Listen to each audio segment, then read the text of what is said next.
Okay, good evening, everybody. Welcome back to another episode of Mondays with Maishi. This is Moshe Norman out of Lakewood, New Jersey, and it is now just about 9 o'clock, just past 9 o'clock on March 17th, 2025. We're just about to hit our full 5 years of Mondays with Moshe. I don't remember the exact date, but I think it was in May. So we're really closing in on 5 full years and 200 some odd episodes. Tonight, we're actually featuring Dr. Martin Antony from Toronto, which is, I believe, the 51st state of the United States. Is that help? I'm in Is trouble. that yeah, I don't have really a response to that, except Canadians are a little touchy about that right now. Okay, So I would think. Okay, I yeah. just was a pick and a fight and see where it would go.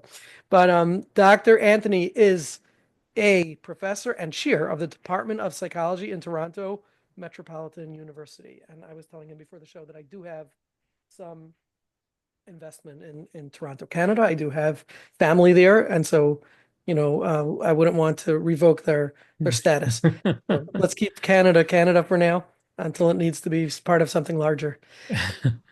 But I'm glad you're out there, and thank you very much for joining us tonight, Dr. Anthony. My pleasure. It's great to be here. Okay, and tonight's discussion is a discussion that's near and dear to many of us. It's the talk on perfectionism. Perfectionism is something that comes up often. It's kind of not a diagnosis on its own, which is very interesting. So I guess I don't really know like where exactly to place it, perfectionism. I mean, there's anxiety, and when people are anxious, they're anxious and they want to be perfect. But then again, when people are anxious, they're also anxious and have other things that they want or need, right, to protect themselves. There's OCD, which I don't know if perfectionism has to be OCD or OCD has to be perfectionism. So it's this kind of like floaty word, like a buzzword, you know. Today everybody says my OCD doesn't let me, right? My perfectionism doesn't let me. So I'd love to hear from you, a little bit about, first of all, if you could tell us a little bit about your professional development, who you are, how this came to be, and I know you've published 34 books. Um, from what I peeked at, most of them have perfectionism in the title, right? So this is something that's clearly near and dear and close and meaningful to you. What could you tell us about how this became such a big topic and such a big part of your life? Yeah, so I'm actually an anxiety guy, like in terms of my background, and actually a lot of my books focus on anxiety related problems. I do have a self-help book on perfectionism that's out in a second edition, and a book for therapists on perfectionism as well. But I started and continue to identify mostly as an anxiety expert or researcher. That's where my clinical interests lie.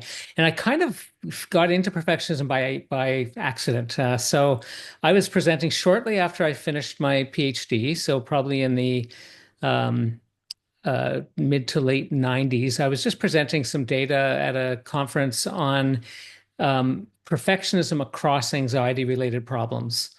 And so we looked at perfectionism levels in social anxiety, in OCD, panic disorder as well, and also people without anxiety problems. And we found that perfectionism was elevated across anxiety problems. And I was just presenting this as a poster, as a new professional, and New Harbinger Publications approached me and asked whether I would write a book on perfectionism. And at the time, there were no books on perfectionism that I'm aware of, anyway. Certainly nothing from a cognitive behavioral perspective. And not really knowing any better, I said, "Sure, I'll write a book on perfectionism." And I think that was the first book that I ever wrote. Was called "When Perfect Wasn't Good Enough." Mhm. The publisher actually came up with the title after we'd written it. And It's a perfect yeah. title, by the way. Oh, thank you. Thank Just you. saying. Just saying. And yeah, and that really kind of got me started. And then after that, I I s- I started doing a bit more research in perfectionism, and started doing workshops on perfectionism, and people started to seek me out for perfectionism, and I became this perfectionism guy, even though again it came from an interest in anxiety, Mhm. and for me the two really are linked. The way I look at perfectionism is that it is anxiety over imperfection. It's anxiety about making mistakes, about not measuring up, about not meeting certain standards or goals that you might have, anxiety about other people judging you for not meeting their standards. So there's a big anxiety component that runs through it. And since then, there have been lots of other studies showing that perfectionism is elevated, not just in the problems that I mentioned, like OCD and social anxiety and so on, but also yeah, perfectionism is elevated in depression. It's elevated in eating disorders. Certain types of perfectionism are elevated in anger-related problems, obsessive compulsive personality disorder as well. In fact, that's the only disorder in the DSM that has perfectionism in the criteria. It's actually Okay. mentioned by name, Right. which is not the case for all those other problems. And there's been lots more research. At the time when I wrote that book, there was actually no research on treating perfectionism, but we knew that perfectionism was associated with those other problems. So we basically wrote this book with the assumption that if we use strategies that we know work for depression and social anxiety and OCD, and we apply them to perfectionism, we might see positive outcomes there. But there really were no trials on that at the time. Now there's at least 20 studies evaluating cognitive behavioral treatments for perfectionism, and at least one study also evaluating more of a psychodynamic interpersonal kind of treatment as well that has found that to be useful. Most of the research has still been on CBT, but I don't want to give the impression that's the only treatment. It's the one that I do and the one that has been studied the most at this Okay. stage. So Marty, I just want to take a pause for a moment. I want to first of all welcome Aaron Herzog, who I see joined, and I want to thank him publicly for connecting the two of us. Great job, Aaron. This is going to be a really engaging and fun show. I also want to remind everybody that we're sponsored by OKclarity.com, so take a look there and sign up for a website there to be able to feature yourself and all of the professional work that you do. Um, Marty, before we talk about its associations, affiliations, and treatments. Is there a formal or informal definition of what perfectionism is? I mean, it's one of those words that kind of is what it sounds like, but is a person only considered a perfectionist when they constantly or pervasively satisfy the fantasy that they set out to reach? Or is there some other flexibility in what we would consider perfectionism? Yeah, there is no one definition. So if you look in the dictionary, it just says tendency to strive for perfectionism. So it doesn't really tell us much there. Um, uh, a lot of people will ask me, "What's wrong with perfectionism?" I'm a perfectionist, and it just helps me do a good job. So there Hmm. is this whole aspect of perfectionism that is positive. Martha Stewart describes herself as a perfectionist, and there's a quote where she says, "If I wasn't a perfectionist, I wouldn't have built this billion-dollar company." Hmm. That Hmm. perfectionism has helped me to strive. The tennis player Serena Great. Williams describes herself as a perfectionist and says that again, it's helpful. She thinks it's a good thing, Hmm. and it probably is for them. But then But, there's but also, yeah, but sorry, can a person think that they're a perfectionist and actually not be a perfect? Like you could have ego. I'm yeah, just thinking like you could have egocentric perfectionism, like you're describing, but yeah. then you could have ego dystonic perfectionism that may not even actually be categorized as perfectionism. Somebody who tries very hard and thinks that they're trying their utmost may think that they're a perfectionist, but may not be, or they may not think that they're a perfectionist and may actually be a perfectionist. So, like, how exactly do we define or characterize it? Yeah, again, there is no one definition. So research kind of supports the idea of these two different dimensions, this positive perfectionism that we often call perfectionistic striving. So people who are elevated with that kind of perfectionism or have elevated perfectionism of that type, it's important for them to do a good job. They want to do a good job. And that kind of perfectionism, they score high on measures of that kind of perfectionism, but it's not associated with depression or anxiety. It's sort of what we often call healthy or adaptive kind of perfectionism. And then there's also people, though, who have what a lot of us call unhealthy or maladaptive or bad perfectionism. And that's the perfectionism that's not so much driven by just wanting to do a good job, but feels good because it feels good and it's consistent with your values and so on, but more a fear of failing. So a fear of not doing well, because if I don't do well, there'll be terrible consequences and people will judge me negatively. And that kind of perfectionism, and again, we can measure that with measures, with questionnaires and so on. That kind of perfectionism is the one that's associated with depression and anxiety. Raj Shafran and colleagues have come up with a definition of perfectionism. They call it clinical perfectionism. And this is a tendency to have excessively high perfectionistic standards. Sorry, excessively high standards for one's performance, and to be devastated if you don't meet those standards. Mm. People with elevated clinical perfectionism, based on their measure, are people who when they don't meet they basically judge their entire self-worth on whether I was they're going to meeting say their it sounds like standards. narcissistic perfectionism, like Well, narcissistic based or ego based perfectionism. yeah, it's ego-based for sure. Their ego is tied up in Mhm. whether they meet those high standards. But I would say that's an incomplete definition as well, because it captures that kind of clinically oriented problematic perfectionism aimed at the self. Mhm. But it doesn't really capture the perfectionism that sometimes people have aimed at others. We see people who have very high standards for others. They may be fine. They're okay when they make mistakes, but when other people don't live up to their standards, they get very angry or very upset. And we find that other oriented perfectionism, which is missing from that definition, that's also associated with problems, but not anxiety and depression. It's more associated with narcissistic traits and Yes. psychopathic traits and that kind of thing. And then there's the other kind of perfectionism that I touched on briefly was obsessive compulsive personality disorder. And to me, that's not so much, although all these things are correlated, like it's a lot of people are elevated on a few of these things, but people with OCPD, it's not so much about having really high standards and judging your worth on whether you meet those standards. People with OCPD often have arbitrary standards. They have rules about how things need to be, and those rules are often for themselves and for others. And that's not really captured by the clinical perfectionism definition that Raj Shafran, in fact, I asked her when we were writing our book together, I said, well, your definition doesn't really capture OCPD. And she said, well, that's not perfectionism. So she has a much more focused definition of what perfectionism is.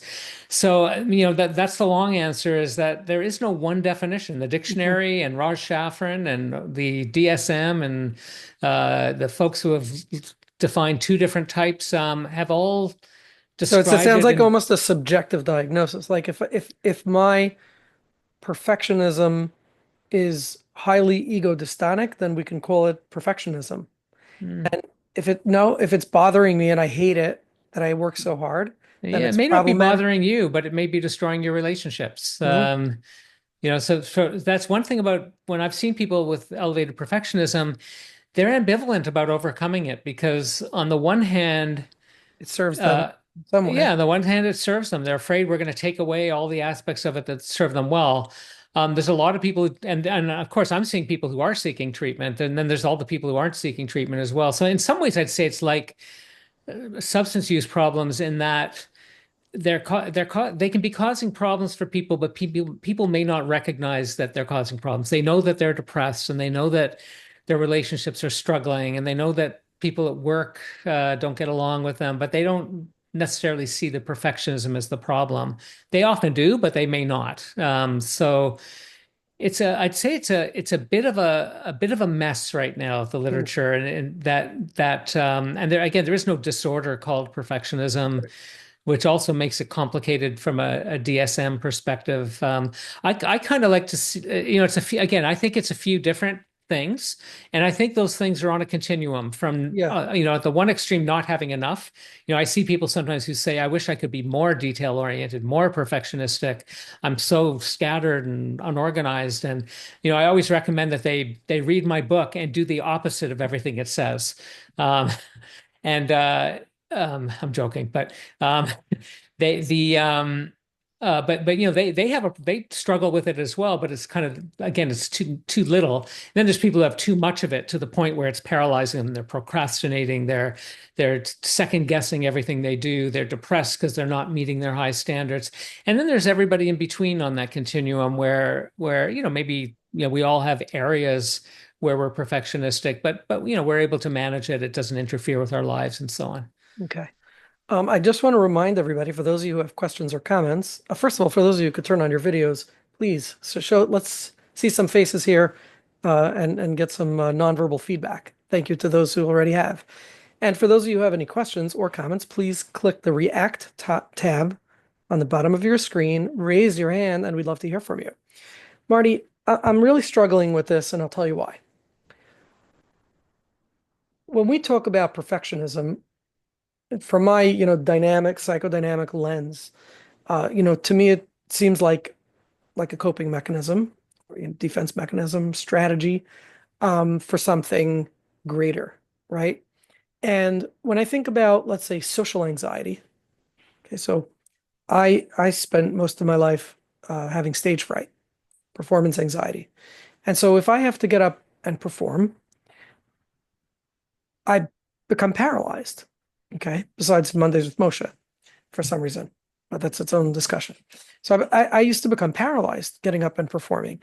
Now, the only way that I would, I guess, theoretically, the only way that I would be able to get up and perform would be if I knew my lines cold, if I had them memorized, and I was sure that I wasn't going to make a mistake. Okay. I had a tape recorder playing through my mouth, right? So what distinguishes what makes something, why would you call something perfectionism versus the same idea as me just feeling highly anxious and needing to know my lines well? Would I then become a perfectionist, or would I just be highly anxious? Or is there a difference between the two? Yeah, I don't see them as one or the other. So I would describe that as having elevated anxiety. Mhm. And if the focus is on I'm going to make a mistake, other people are going to judge me, they're going to think I don't know what I'm talking about, then that's kind of what perfectionism is, right? It's this fear that you're not going to meet some standard, whether it's your standard or somebody else's standard. And that's why you're anxious when you're giving presentations. So people can be anxious about giving presentations for lots of different reasons. Mhm. They may be afraid they're going to have an unexpected panic attack if they have panic disorder, for example. So they don't want to be in front of a crowd because if they have a panic attack, they're going to get sick or they're going to have to leave or something. But for a lot of people, it is that fear again not meeting those standards, making mistakes, and whether it's a problem depends on whether it's a problem. So is it Mhm. interfering with your life? Is it stopping you from doing things that you care about, things that are important to you? Does it bother you? Are you distressed by it? That gets at the ego dystonic Mhm. aspect of it. Mhm. And if it does, a lot of people are terrified of public speaking, but they don't care. It doesn't come up in their life. But if it does, So then if my coping mechanism to deal with my public speaking anxiety is to make sure that it's perfect, then you would call it perfectionism. If my coping mechanism is to say, who cares? Whatever happens, happens, get up, feel anxious and do it anyway, then I don't have a coping mechanism of perfectionism.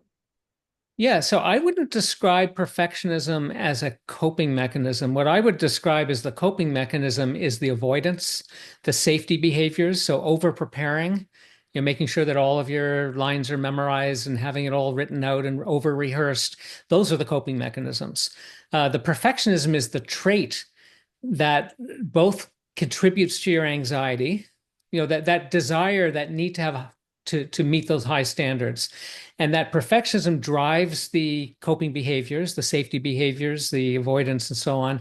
And the perfectionism also drives the anxiety in that case. That's how I would see the relationship between those different pieces. Again, I'm thinking, So, I think of things from a CBT perspective. So I think of the thoughts that people have, the behaviors, the so you're saying emotional that the component. perfectionism drives the anxiety versus the That's anxiety driving the perfectionism. That's how I would say it, that people are, again, if we define perfectionism as a need to meet certain standards, the belief that if you don't meet those standards, terrible things will happen. People will judge me. I'm a lesser person. Then you go into the situation and those thoughts are activated. I'm going to make mistakes. I'm going to make a fool of myself. I'm going to be boring. People are going to judge me. Then it's a threatening situation. Hmm, And it's when we're under threat that we feel anxious. So it's the fascinating. perfectionistic beliefs and expectations that drive the emotional response It's from a fascinating. CBT perspective. But And drives those behaviors. And all of those behaviors are designed to reduce the anxiety or to prevent harm. Mhm, Because mhm. inherently, we don't want to, none of us wants to experience that feeling. Hmm. I find that perspective, the way of viewing it fascinating because I guess I would have expected to see it differently, in which the sense of shame that I experience within myself is what drives me to need to be perfect. And so the anxiety or the shame is really what's behind driving me to be perfect, lest people see me as less adequate.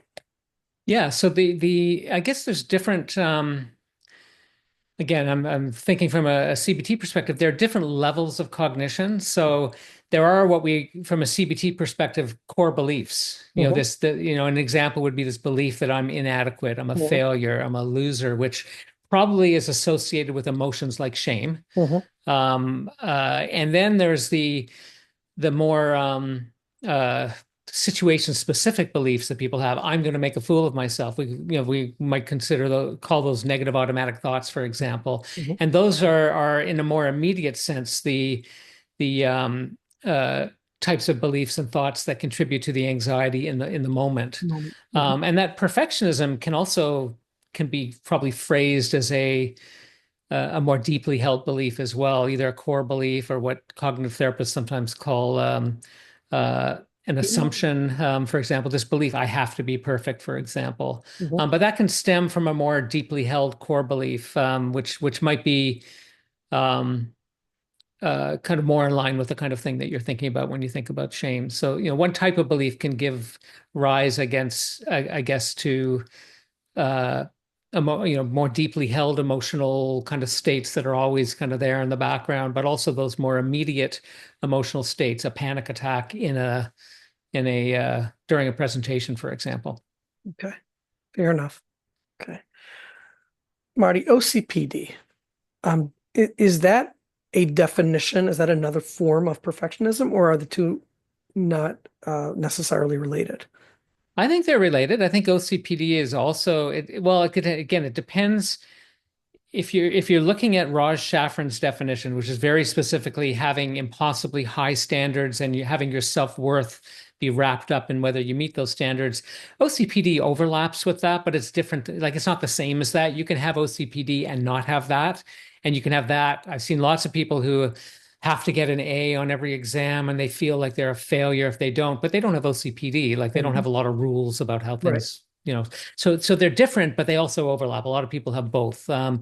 So I think that's the best way I would describe it. So I think, for me, OCPD is a type of perfectionism, but I guess it's an example again of how perfectionism, there's different facets to it, and maybe different types, maybe different definitions, different dimensions of it. I think OCPD is certainly, in my view, related to perfectionism, but you can be a perfectionist and not have OCPD as Right. well.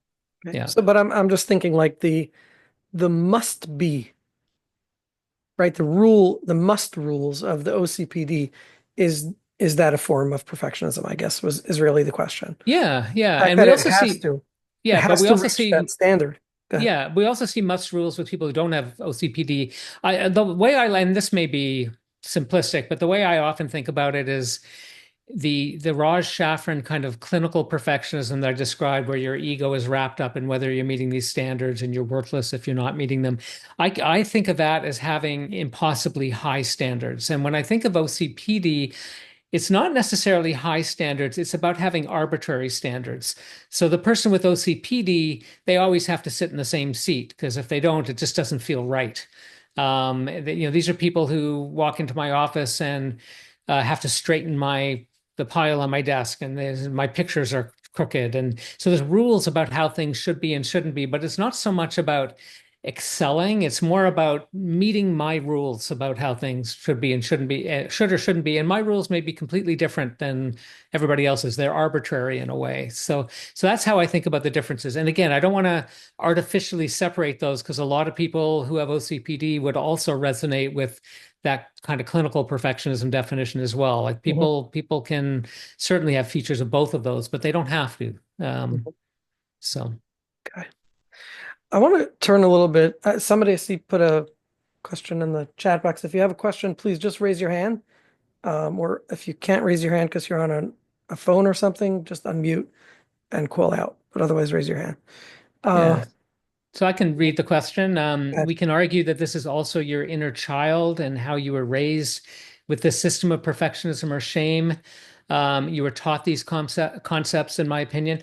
Yeah, I completely agree. When from a behavioral perspective, we absolutely talk about the role of learning, and we talk about three types of learning. So one is negative experiences. So, for example, maybe you were severely teased in high school for the way you looked or for not doing well in your courses or whatever it is, and you've developed this sort of sense of inadequacy because of that, and then you're always driving to do better because you're trying to avoid that shame. Or maybe it was your parents who always told you that you were inadequate, and so that's kind of what I mean by negative experiences. So that's one type. Another type of learning is observational learning. So just being around other perfectionists. We all model our behavior after others. If you want to, the children will watch their favorite TV show and then they'll want to dress like the hero in their TV show because, they don't want to dress like the person who they don't like in the TV show. So we tend to model our behavior after people who we admire, people who we like, people who are similar from us. They share our values or our background. So that's another way we learn our behavior, including perfectionistic behavior. And then reinforcement is another kind of learning. So, for example, a lot of us get rewarded for perfectionistic behavior. We get promotions and we get compliments, and that just makes us want to do more of this stuff. And then lastly, learning through, I said three methods, there's four that I want to highlight. Learning through information or instruction. So I remember a comment that my father once made to me, and I don't remember what the context was, but it stuck with me, especially as a therapist who's been, spent a lot of time trying to undo some of these beliefs. I remember my father saying, it doesn't, all that matters is what people think of you. It doesn't matter what you actually are. It just matters what people think of you. Well, that kind of message from family members, I didn't internalize that, fortunately. I mean, I did a little bit, but not in an unhealthy way, I don't think. But you can imagine if you really internalize that kind of message in an unhealthy way, and we call that learning through information or instruction.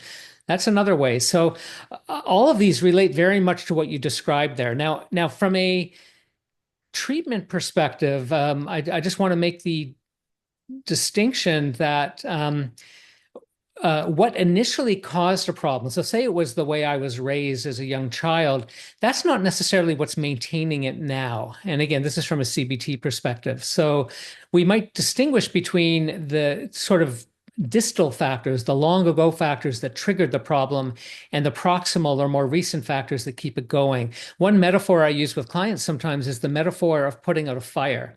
So when firefighters arrive at a fire, they don't look for the cigarette that started the fire, even though it's very important for understanding where the fire came from. It's not important for changing the situation or putting out the fire. You want to know what's maintaining the fire. And in the case of the fire, it's oxygen and fuel, right? So they squirt water all over everything, so the oxygen can't get to the fuel anymore. And it's similar with from a CBT perspective. We certainly talk about some of those early childhood experiences. I think people may believe that it never comes up in CBT. It certainly does. We want to understand where some of those distal factors. But when it comes to changing the problem, we look at what's maintaining it now. And it could be people's beliefs. It could be people's experiences if they're in a relationship where somebody's very critical of them all the time. It could be sort of current things that are happening in their life. It can be their avoidance patterns if they're constantly trying to protect themselves from feeling anxious and from making mistakes.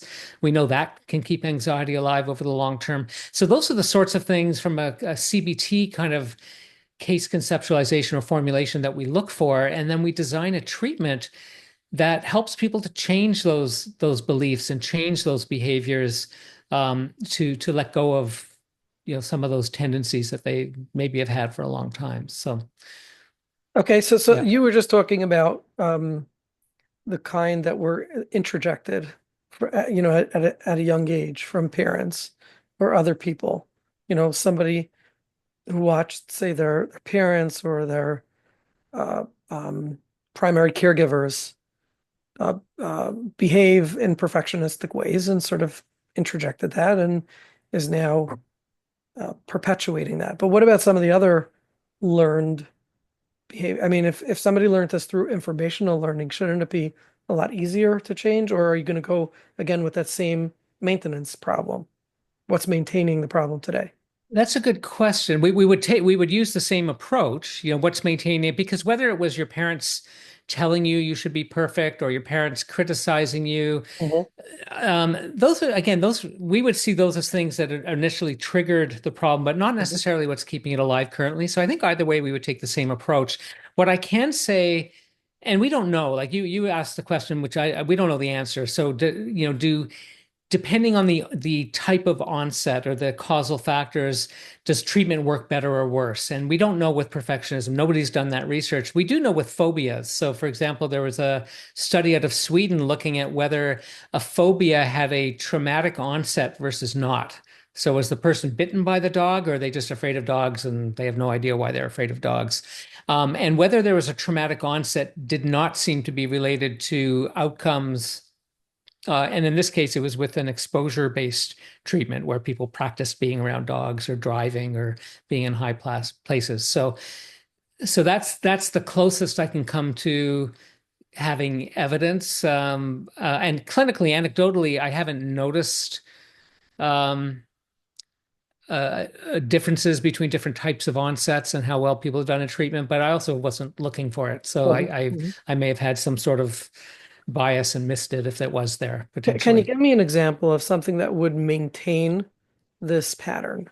Yeah. So the belief going into the situation. So we'll use public speaking as an example. The belief that I'm inadequate and I'm not very good at this and I'm not going to do a good job. The belief that other people are going to judge me because of that. And the belief that I'm going to pay some price for this. Maybe I'll lose my job or I'll lose friends, or maybe this is just evidence that I am a loser, I am boring, and I am inadequate. So that's one example of those are examples of thoughts that may be Mhm, currently maintaining. And it may have come from my parents years ago, but it can come, mhm, those kinds of thoughts can come from all kinds of different places. But mhm, that's what I'm thinking now.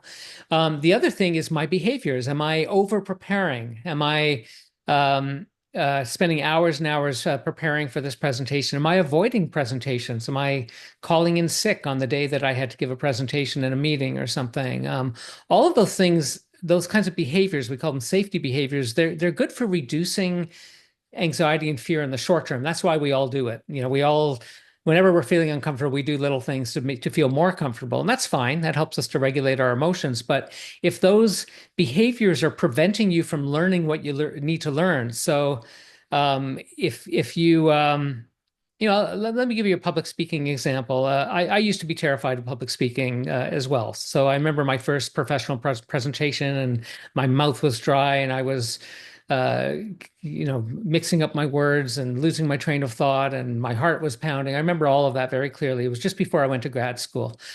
And even now, if I have to give a kind of presentation that I'm not used to giving, so I remember at my father's, one of my father's birthdays, I had given hundreds of presentations about anxiety, and I was fine with that. But I had to give a toast at his birthday in front of a bunch of people I knew, and I was very anxious about that. It was just a different kind of presentation. But with my professional presentations, I've done enough of them to know that, first of all, I can't please everybody. I remember I gave a presentation at a job interview at Connecticut College. And I remember my presentation was in front of a bunch of undergraduate students, basically doing a mock lecture. And they all evaluated the presentation. I remember going through the evaluations afterwards, and most of them were positive, most of them were fine. But I remember there were three or four that said I talked too quickly, and there were three or four that said I talked too slowly. And it was that day that I learned that I was never going to make everybody happy. And that was really helpful, knowing that it's okay if somebody, it seems a little bit bored, or if somebody's not enjoying the presentation. Because everybody's looking for something different. There's no way I can please everybody. The very things that will make some people happy with a presentation will make other people less happy. And that realization came through just doing it over and over again. And first of all, learning that generally I'm okay at it and I get good feedback. And I got better at it over time Right. with more I was going to say practice. you also improve your Yeah. game as time Yeah, goes on. you learn what works and what doesn't work. And I learned that I can't please everybody, so I can't be wrapped up in whether any one individual looks to be enjoying it. And that came through doing it over and over again. So my beliefs, and I don't know what caused me to be nervous public speaking. The first time I was nervous public speaking, I'll probably never know what caused that. But the beliefs, again, this is how I view it from a CBT perspective. The beliefs that were driving it now changed because of the behaviors that I changed. Hmm. So Okay. So exposure response really works. That we know. yeah, yeah. I mean, there's lots of data supporting, and I also have some personal experience. One way I introduce it to clients that people might find useful, I always ask my clients. I had a client with perfectionism I was treating, and I asked her, "Is there anything you used to be afraid of that you're not afraid of anymore?" And if I were to ask all of you that question, I'm sure everybody here could think of something. Maybe the first time you have to see a client, you were really nervous, or the first time you went on a date with your spouse, you were really nervous, or your first day on the job, you were nervous, or when you were a kid, you were afraid of the dark, and you're not afraid of it anymore. My next question is, once you've identified what that thing is, how did you get over your fear? So I asked this to one of my perfectionistic clients. We were working on perfectionism, and she was afraid to make mistakes and do things imperfectly. And I asked her, "Is there anything you used to be afraid of that you're not afraid of anymore?" And she said, "Yeah, I used to be afraid of driving over bridges. I was terrified. I avoided them at all costs." And I asked her, "Well, how did you get over fear of bridges?" And she said, "Well, I took this new job that required me to drive over a bridge. I had no choice." And I said, "What was that like for you?" And she said, "It was terrible." And I said, "What was it like a week later?" And she said, "Well, still pretty bad." And I said, "How about a month later?" And she said, "Oh, a month later it was fine." And I said, "Well, why do you think that is?" And, intuitively, she knew that she learned by just doing it over and over again. She learned that she could do it. All the things she was afraid were going to happen didn't happen. And I asked her, "Well, how can we apply that to your perfectionism?" And that was our way into exposure. So I kind of got the client. I kind of got this from motivational interviewing, where rather than telling people why they should do exposure therapy, I drew that out of the client. I used more of an evocative approach. Mhm. If I can get the client to tell me why they should do exposure, that's much more powerful than me trying to convince the client. And so I didn't used to do it this way. I think it was kind of when I started to learn more about motivational interviewing that I started to introduce exposure in that way. So Excellent. Does anyone have any questions or comments before we continue? I know some of you do. I can even see. Go ahead, Zisel. I just want to thank you for the presentation. I have one client that recently came up that the thing that she's struggling with perfectionism, a very huge package deal of trauma, past trauma experiences. And it seems like she's using this to survive. And as we're peeling off the layers, this came up as something that she's struggling with. I remember her asking this question of like, do I come across as insecure? I'm like, how can I answer such a question? And then a couple weeks later, she's like, I think I'm struggling with extreme perfectionism. As the Purim holiday was coming up, she said, I cannot do anything because if I'll start, I'm not going to be perfect at it. And she didn't do anything for it. yeah, And thank you for all the information. I'm just like looking forward to hear more. great. Thank you. Okay. Anybody else? Raise your hand if you do. Okay. I want to ask you, Marty, about something you mentioned earlier, depression and perfectionism. I did not catch the reference. Um, are we talking about depression that emanates as a result of not being able to be perfect, or are we talking about perfectionism as a way to control depression, or are people becoming depressed because they can't be perfect? Like, what did you Yeah. mean by that? So there is a big literature on that, and it started with just literature studies just showing a correlation between people who score high on measures of depression also score high on perfectionism. And I'm not a depression researcher, so I haven't dug into that literature in more depth. I'm sure that there's lots of studies that have looked at the directional kind of relationship between the two, and if I had to guess, I would say it's probably a bidirectional kind of thing. So perfectionism, or sorry, depression certainly um, triggers for people, sort of activates core beliefs about inadequacy. And the more inadequate we feel, the more we feel we're not meeting standards, and it may sort of express itself as perfectionism. But we also know, and I certainly see this a lot clinically in the people that I've worked with, those elevated perfectionistic beliefs lead to perfectionism as well, because when you don't meet your standard, you don't get the A on the exam, then you feel that triggers the You mean they feelings of lead to inadequacy. depression? They Yeah, it lead to can lead to depression. depression as well. So I'll just share with you an example. I remember interviewing a client, doing a diagnostic interview, and they had three diagnoses. They had social anxiety disorder. They were just generally really nervous around other people and worried about making mistakes in front of others and being judged and so on. They also had depression, major depressive disorder. They also had body dysmorphic disorder. So they were very concerned about not having well-defined muscles like washboard abs and big arms and so on. They felt like other people would judge them about that. So they had a lot of anxiety focused on their muscles. So they got three diagnoses. This was a man that I was working with, and he after a few sessions, it was clear to me this wasn't three different problems. It was one problem. This person was perfectionistic. He had these incredibly high standards, and it was manifesting in different ways.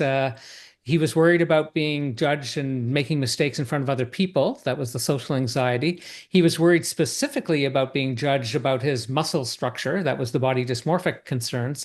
And because he wasn't meeting his impossibly high standards, because who can meet impossibly high standards, he felt he was disappointing himself. He felt, again, inadequate and depressed as a result of that. So, again, the DSM told me he had three problems, but my case formulation told me he had one problem. We ended up treating it as one problem rather than focusing on any one of those problems.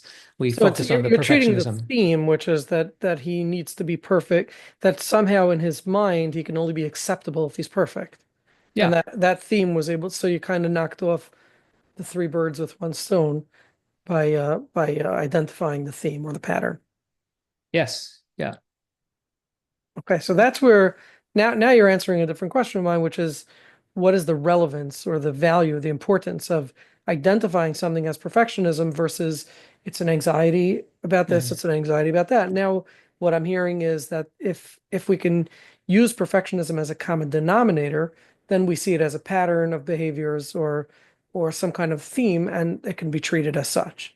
Yeah. So I see we have a question as well, but Yeah. let me quickly answer that question first. Uh, So from a case formulation perspective, I would say, yeah, like if you can identify this theme that's really cutting across problems and focus on that theme, you might see change across those problems. So that kind of makes intuitive sense.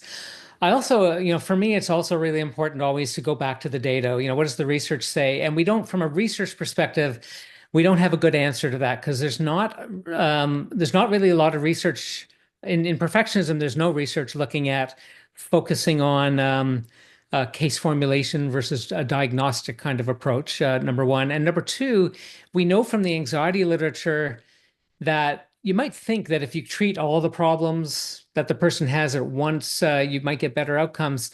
It turns out, though, if you just focus on one problem, you often see change in all the problems. So I was a co-author as a graduate student on a paper where we treated panic disorder. And even though most people we treated had multiple problems, they also had depression, they also had generalized anxiety disorder.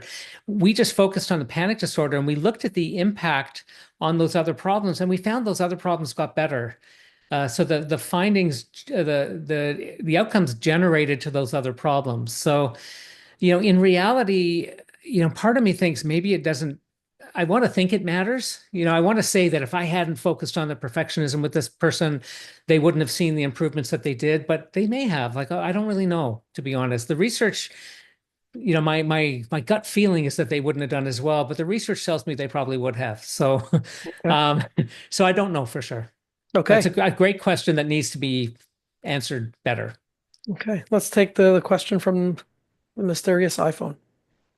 Yeah, so I find it interesting, and I hope that we could cure this, the term perfectionism, because as Jewish moms, I'm sure everyone could tell you that, like, we've been taught or maybe like learned through other friends that we have to have it together.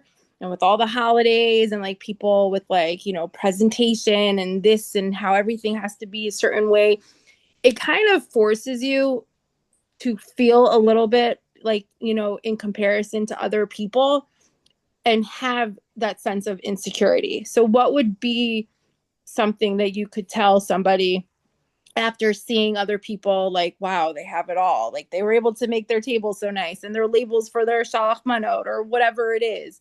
What would you say for somebody so that they don't go down that rabbit hole of, comparing themselves to other people who they feel in their mind, in their perspective, that they have it to put together? But I'm sorry if I can interject.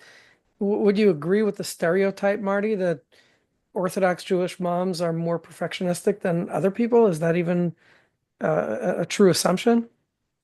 Well, I'm Jewish. I'm not Orthodox, but I is that, I'm not, again, I'm aware of the stereotype, and I can certainly think of people who match that stereotype. And, I know when my mother makes, a Friday night dinner or something like that, she'll say, "Well, I don't know any way to do it other than to spend 2 days cooking." And I know, and my grandmother was the same way. Whether there's actually data to support that, or whether it's confirmation bias or whatever, who knows? I don't know, but the stereotype is certainly there, and I've seen it certainly in my own family and so on.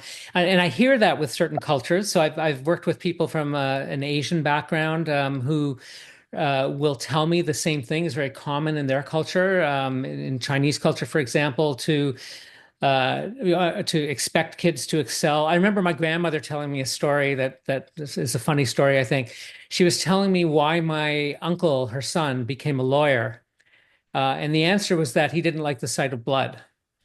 Um, those were, and she wasn't joking. Like she just said, that she was just telling me the story of why he became a Great. lawyer. Love So it. for her, there were no other options. Um, so yeah, I mean that, again, it's definitely a stereotype, and I can think of examples that ring true with it.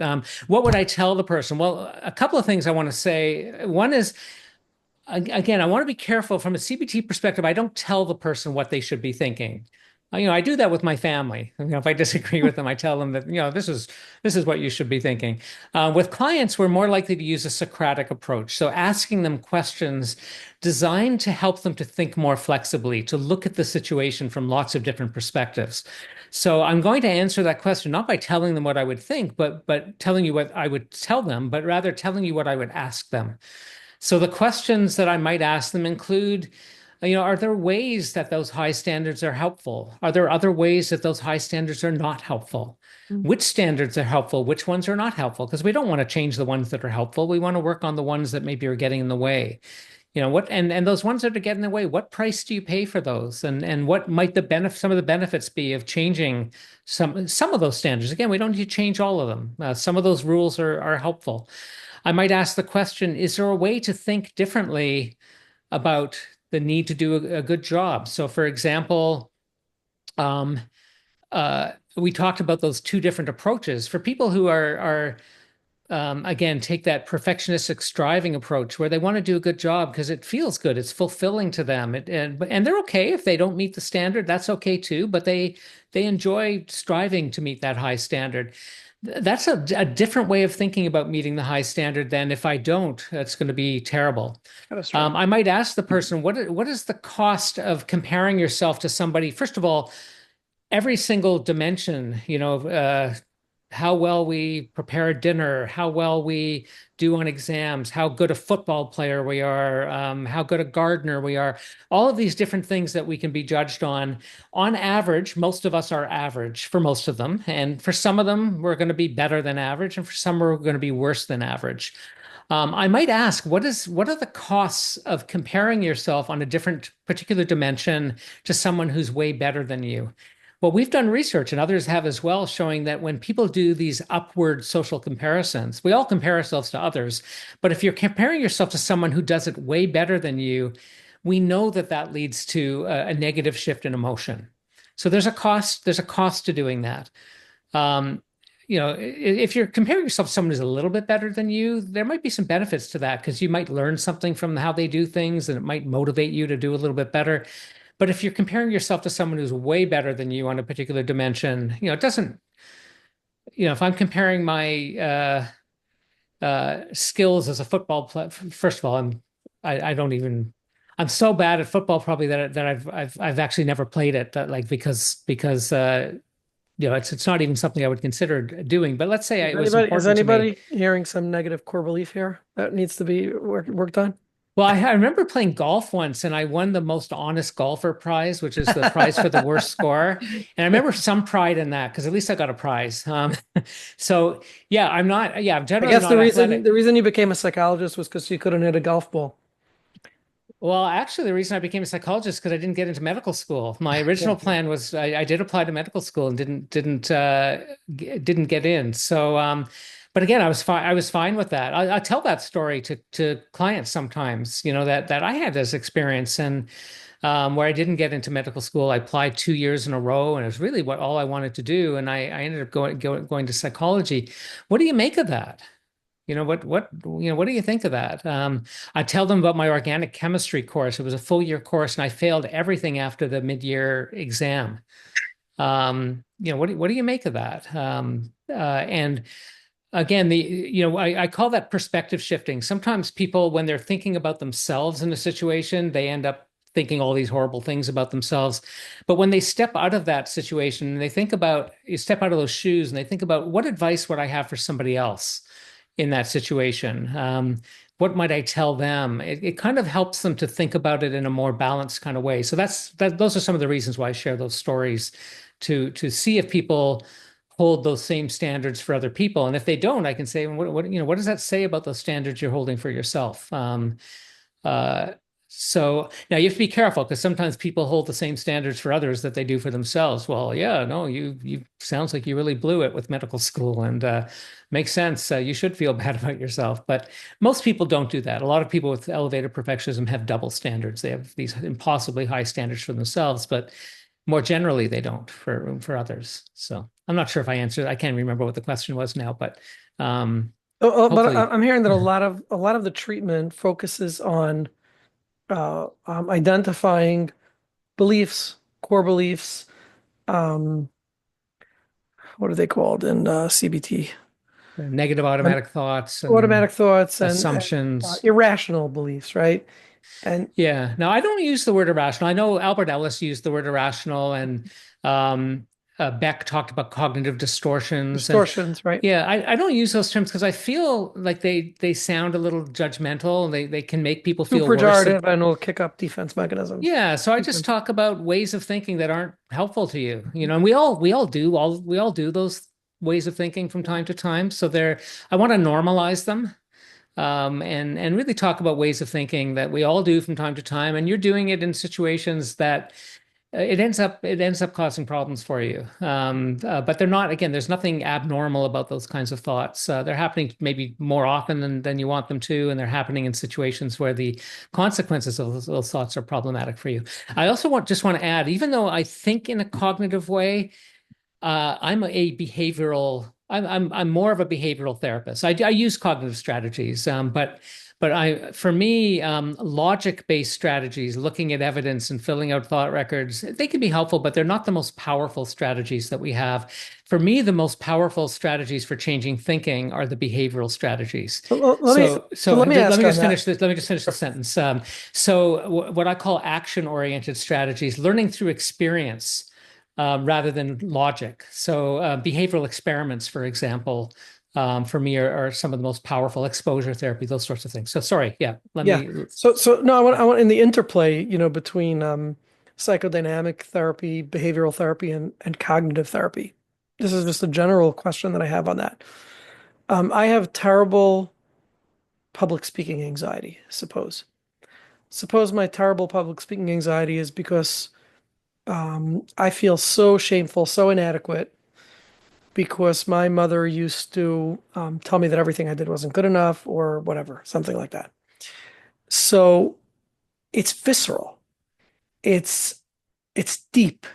it's existential almost. I am going to die if I fail.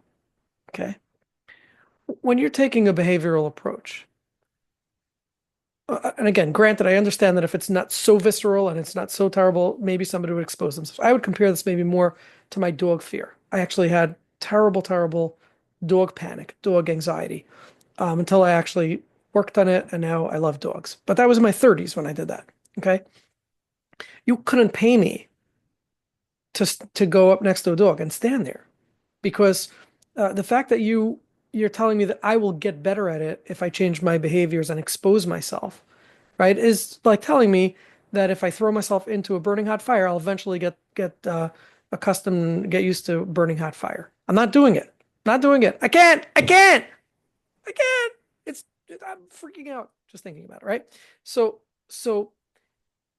how do you generate motivation? And again, granted that exposure will work, but how do you generate motivation towards exposure when the fear is so visceral and the feelings are so real and Yeah. so again, existential, they threaten my very existence? So a couple of ways. So one is not pressuring people. We don't force people to do anything. We don't trick them into doing things. The client is in charge. We start where they're willing to start. If something's too difficult, I don't say, "Oh, exposure's not going to work for you." I say, "Well, what wouldn't be too difficult? What would be a little bit difficult for you?" So if since there was no way I could be in a room with a dog, I might say, "Could you be with me at a park, standing 200 feet away from a dog that's on a leash?" And they might be willing to do that. Or could you be in a room with a dog in a cage? They might be willing to do that. So that's always where I go with it. What could you do? And usually clients can think of something that they're willing to do, and they're in charge. Like again, I don't. They decide when they're going to do the next thing. And I can. There's lots of analogies that I use. So the analogy of exercise. I hate exercise. But when I do it, it gets easier. The first time I do it, if I haven't done it for a while, I get sore muscles and all of that. But after I've done it for a By the way, while, I love exercise. I could watch people doing it for hours.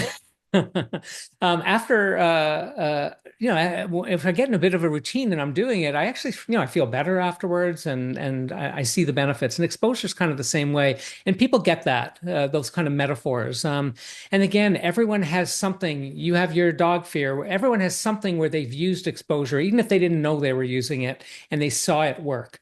So if we can draw out some of those examples, people might, again, it's kind of hard for them to believe that it's going to work for them in a way, but they've also seen it work, possibly for something else that they didn't anticipate that it would work. Um, I tell stories about people maybe who were similar to them who didn't think The it was going to work and how it worked. normalization. So yeah, so might talk about my own experience with public speaking as an example. So there's lots of different places I can go, and again, I try to draw as much out of the client rather than me trying to convince the client of anything. And then So that I guess once they do the 200 feet away from the dog exposure, then they'll go 199 feet away, and then they'll stare into the eyes of the dog and see the Mm, dog that it's actually smiling and not, once there's any form of exposure that they're willing to do, it'll generate something, yeah. And some.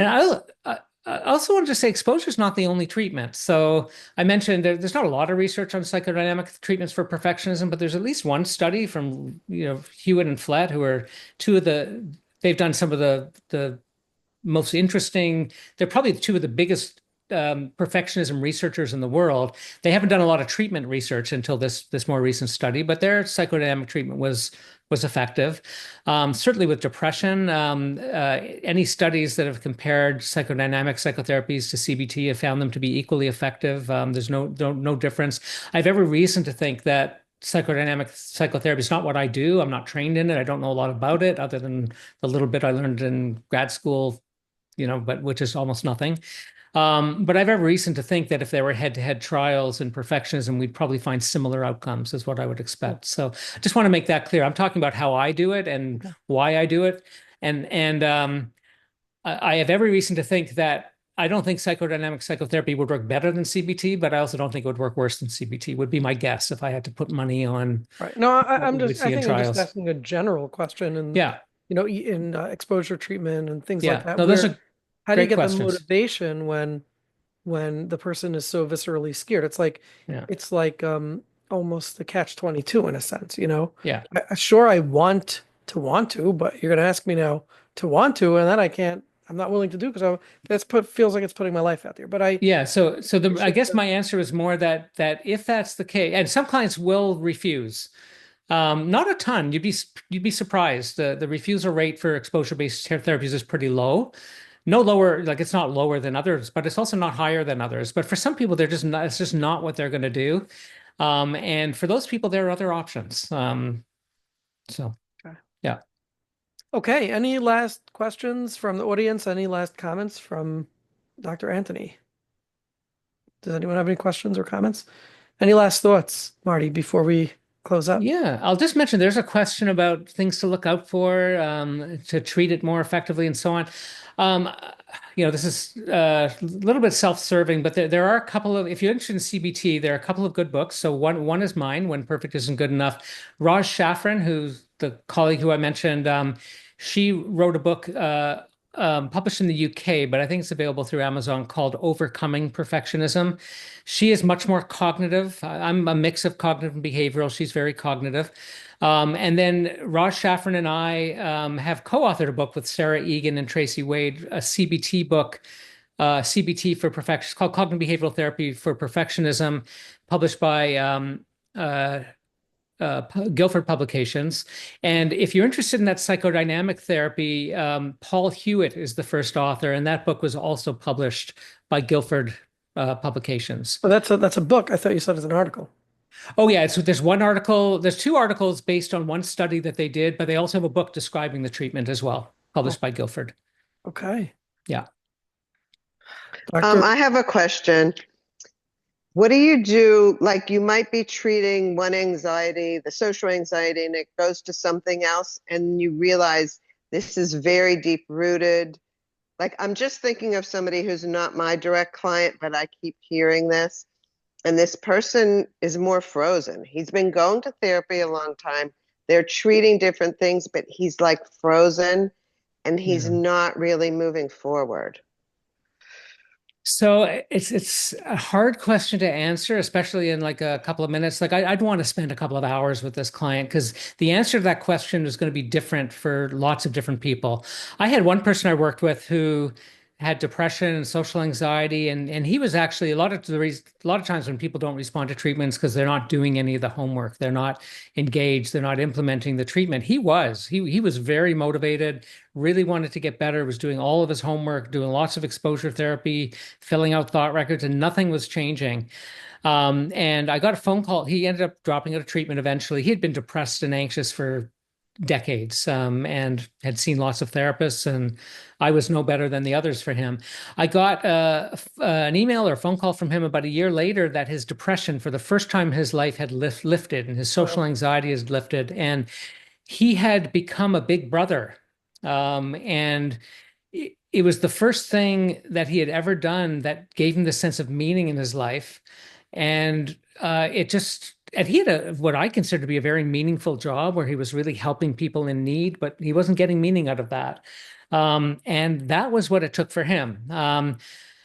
But that was him, right? So I think I don't know what I would do with this particular client because I don't know that client. But I guess what I would say is that client who he and I ended up giving up on therapy. He did end up finding something that really did make a big difference for him. So I'd want to see what else might be maintaining this that's maybe different than the kinds of things that I normally look at as a CBT therapist, for example. So anyway, that's my quick answer / non-answer. That's part of, I guess that's part of my question.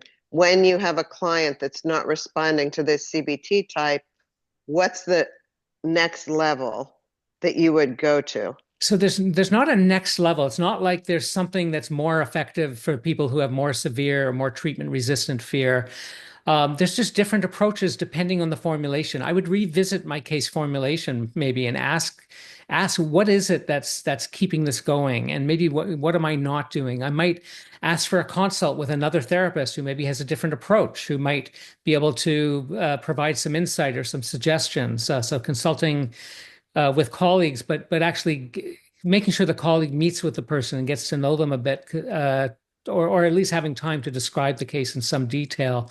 Medications may be useful. We know that for depression and anxiety, when CBT alone doesn't work, adding medications can sometimes improve outcomes, and vice versa. If medications don't work, adding CBT can improve outcomes for anxiety-related problems. And perfectionism, there are no medications that are indicated for perfectionism, but we know medications are used for a lot of the problems that are associated with perfectionism, like anxiety disorders and OCD and depression. So that might be somewhere to go. So again, your question for me raises lots of questions rather than saying this is where I would go next, because I don't know where I would go next yet.